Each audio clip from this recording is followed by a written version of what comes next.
जब रंगों ने हड़ताल की, एक छोटे से शहर में बच्चे सुबह उठे तो सब कुछ काला और सफेद था। स्कूल की दीवारें, खिलौने, यहाँ तक कि बिल्ली के कान भी। मीना ने हैरत से पूछा, ये क्या हुआ? हर चीज बेरंग क्यों है? अली ने अपने कंधे उचकाकर कहा, शायद रंग आज काम पर नहीं आए।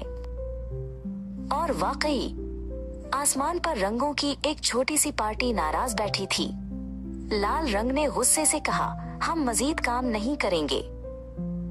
नीला रंग भी तेजी से बोला, लोग हमें नजरअंदाज करते हैं, हमारी कोई कदर नहीं करते। मीना ने सोचा, हमें रंगों को खुश करना होगा, वरना हमारा शहर हमेशा काला और सफेद रहेगा। उसने जल्दी से सारे बच्चों को जमा किया और एक मंसूबा बनाया।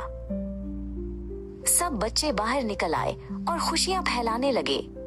वो नाचे, गाने गाए और सबसे अहम, रंग बिरंगे साबुन के बुलबुले उड़ाने लगे। जब रंगों ने ये सब देखा तो वो मुस्कुराए और बोले, अब हम देख सकते हैं कि लोग हमें पसंद करते हैं, हम वापस काम पर आते हैं। अचानक रंग शहर में वापस आ गए। नीला आसमान, पीला सूरज, लाल फूल और बिल्ली के कान भी ठीक हो गए।